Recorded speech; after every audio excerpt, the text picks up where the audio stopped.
Hi, and welcome to CMPP's Speakers for Schools programme. My name's Rachel, and today I'm going to be chatting to Dr. Lindsay Browning. Now, Lindsay is a sleep expert, a psychologist, and has also written a book recently, so she's an author as well. Hi, Lindsay. Hello, thank you for having me. Thank you so much for joining us today. So, Lindsay, can you tell us what it is you actually do at the moment? Yeah, sure.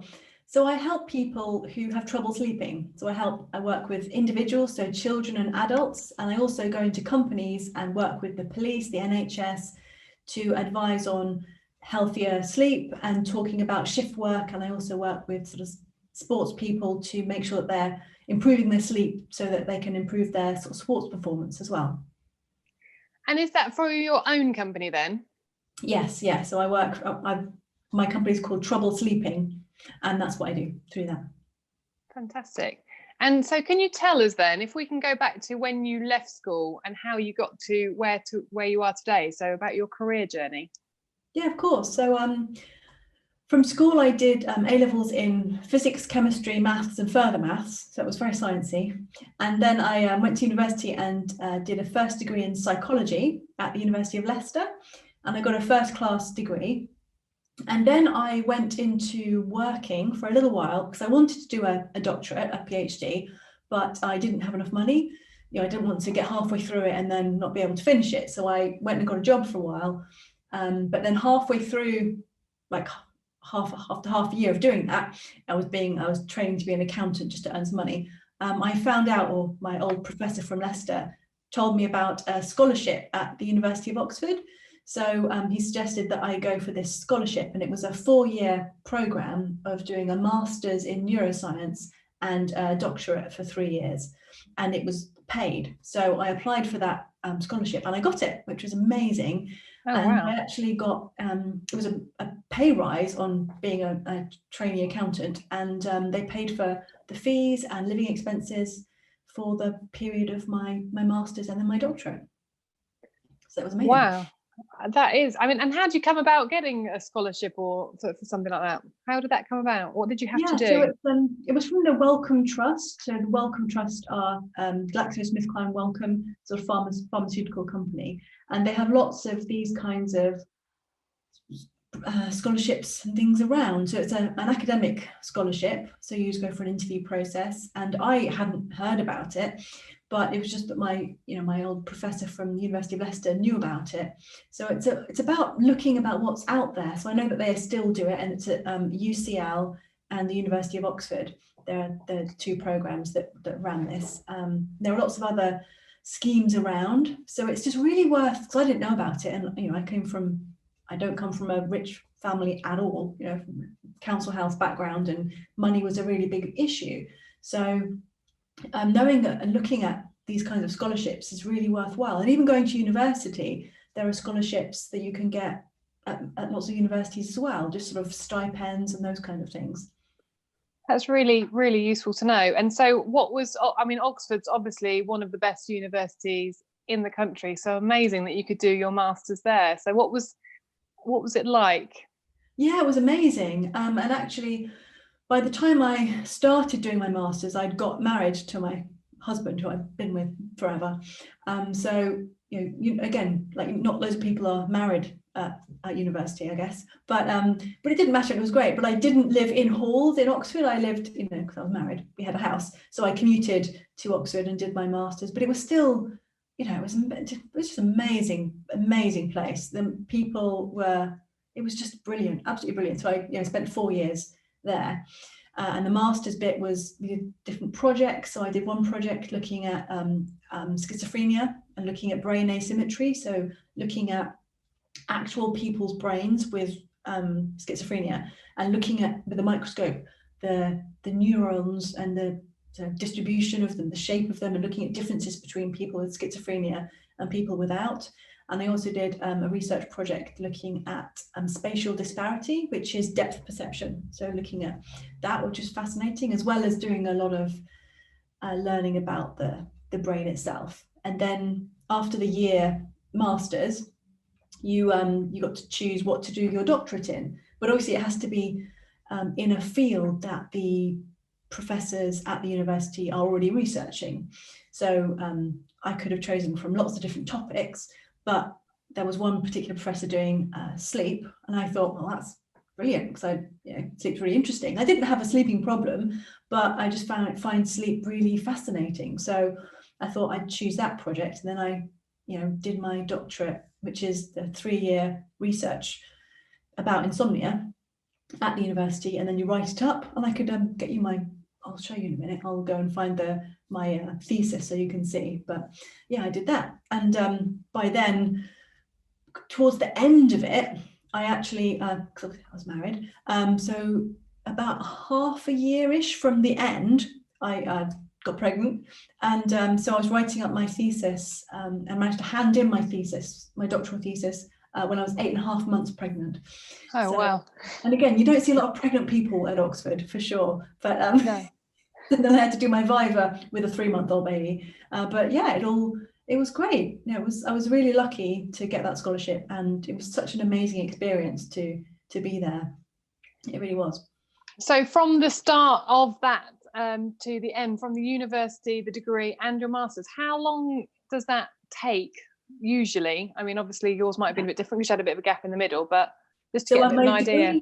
My degree was 3 years. My psychology degree was 3 years, and then I had a year out to sort of earn some money, and then I got the scholarship, and then I went back to university, and then the master's was 1 year, and the PhD, well, actually it's a DPhil, because if you get a doctorate from Oxford, it's called a DPhil, was 3 years. So it was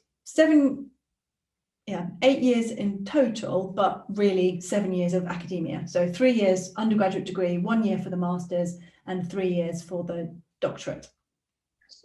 And thank you. That's really probably quite useful for people to know. And so then from then you decided to then specialise in sleep. But did you get straight into that after you finished definitely. your degree?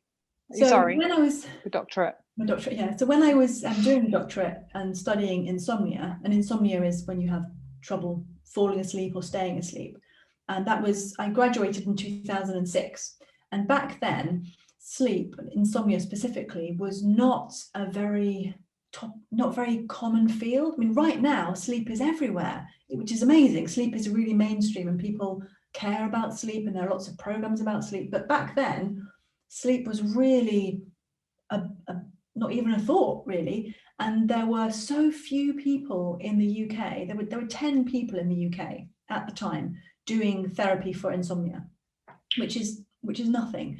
So yeah. Because I'd seen the impact it had, and I was trained, and that was what I did a doctorate in, I thought, well, that's what I'll do. So I set up my practice. I got registered with the BPS, which is the British Psychological Society, as a practicing psychologist, and then started seeing clients back then. So yeah, and nowadays I'm not that old, but you can either be a clinical psychologist, or you can be there are different kinds of psychologists. So the more typical way to get into the field that I'm in now, because obviously back then was different, but now it would be more to train to be a clinical psychologist. So your doctorate would be specifically with the aim of becoming a practicing psychologist, whereas my doctorate at the time was in experimental psychology, and I did, because it was in neuroscience, I did some bits in psychiatry and some bits in psychology, but overall my doctorate was from the Department of Experimental Psychology, which is something that if you were to choose to do a doctorate today and you wanted to do what I do, you would probably want to choose a clinical psychology doctorate instead of an experimental psychology doctorate. But I suppose absolutely makes sense. But I suppose like yourself, you've managed to adapt it in that way. And so tell us then about your book that you've recently written a book, is that right? Yeah, it was published last week. It's here. Oh, congratulations. That's amazing. That's fantastic. It's called Navigating Sleeplessness. So because what I do, I'm a sleep therapist. So when the lockdown, the first lockdown, March 2020 happened, and I've got 2 kids, all my client work stopped. I was working with loads of companies and individuals about their sleep, but everything, the whole world stopped. And I was, and a publisher contacted me and asked me if I would be able to write a book for them, about a self-help book about sleep. And I thought, yeah, great, because all my clients have just, finished because of the coronavirus. So I said, yeah, of course. And they said, can you do it within 2 months? And I said, yeah, of course, because that's the kind of person I am, saying, yeah, I can do that. But I didn't really appreciate how hard it would be to write a book and homeschool 2 children as well. So, but I did manage to do it. So I managed to write the book within 2 months and homeschool my kids and look after my husband with COVID and do many other things. But now, less than a year after I had that phone call to ask me to write a book, it's an actual published book. And you've got it physically. Yeah, physical book, and you can get it from Smith's and Waterstones and Amazon, and it's even going to be published in America in a couple of weeks. And it's amazing. Yeah, it's really exciting. That is so exciting and must be such a rewarding experience for you. And to be able to hold the book that you've written is just, yeah. And you've had a few recent interviews as well with regards to that, which you were telling me about. Definitely. So off the back of having a book published, which, as far as I'm concerned, it's not that different to me. It's kind of like just putting on paper what I talk to my clients about all the time, or what I talk about when I give talks about sleep. It's just basically just writing it down. But obviously, having a book published is kind of a thing. So I've been asked. I did an interview with The Sun, and I've done an interview for Heat magazine. And a couple of days ago, I was asked to do some comments for Hello, the magazine. And I've been in the Times and the Daily Mail, and the Metro and Woman and Home, all within the last sort of few weeks. So it's amazing, just and it's great to be able to talk to lots of people about sleep and get the information out there as a qualified expert, basically, because there are lots of people. Sleep right now isn't particularly regulated in the UK, so anyone could say, yeah, I'm a sleep expert and offer sleep advice. But of course, that's not necessarily great for the people getting the advice if you're paying someone for sleep advice and they're not really qualified, or they don't really know the facts. So it's because obviously my doctorate was specifically in insomnia. It's good that I can be able to sort of get across scientifically backed, proper advice to people. Yeah. I'm going to have a look at your book as well. That sounds, and it must be such a whirlwind for you. And to be able to put a book in writing in that short space of time is absolutely amazing. And when a publisher came to you, so did you write it and then somebody else edited it for you, or how did that work? Yeah, so I wrote a draft which I thought was great, and I sent it to the publisher, and they said, and they basically sort of they move stuff around and they change bits, and they sent it back, and to start with I was a little bit, because whenever you're at school, no one's ever done that to my work before. It's my work's been my work, and maybe a teacher would correct something and say, oh, this word is wrong, but they never change it. So I was a little bit like, oh, okay, but actually they're professionals and that's what they do, and actually it did work really well. And now I've read it back and I've stopped being a little bit offended. It actually improved the book. So it's good. And where do you see yourself in the future then? Would you write any more books, or do you just carry on with what you're doing? Yeah, I'd love to write some more books, because this book is it's a sort of a self-help book for general sleeping issues. But of course, I help children with their sleep, and I work with people with shift work, jet lag, all sorts of more specific topics, which this doesn't really cover. I mean, the most broad sense, but it doesn't really cover the intricacies of what can go wrong with children's sleep, or how you can really improve work while you're working shifts. I work with power companies and water companies and all sorts of people about shift work specifically. So I think it would be really good to do some books about those more detailed issues, and also a book about much more chronic insomnia, because this book is very much about, if your sleep isn't great, how you can fix it. But if your sleep is really broken, and I, as a therapist, I deal with people who are suffering massively because of their sleep, and they've maybe quit their jobs, or they're in a desperate place because their sleep is so bad that it's taken over their life.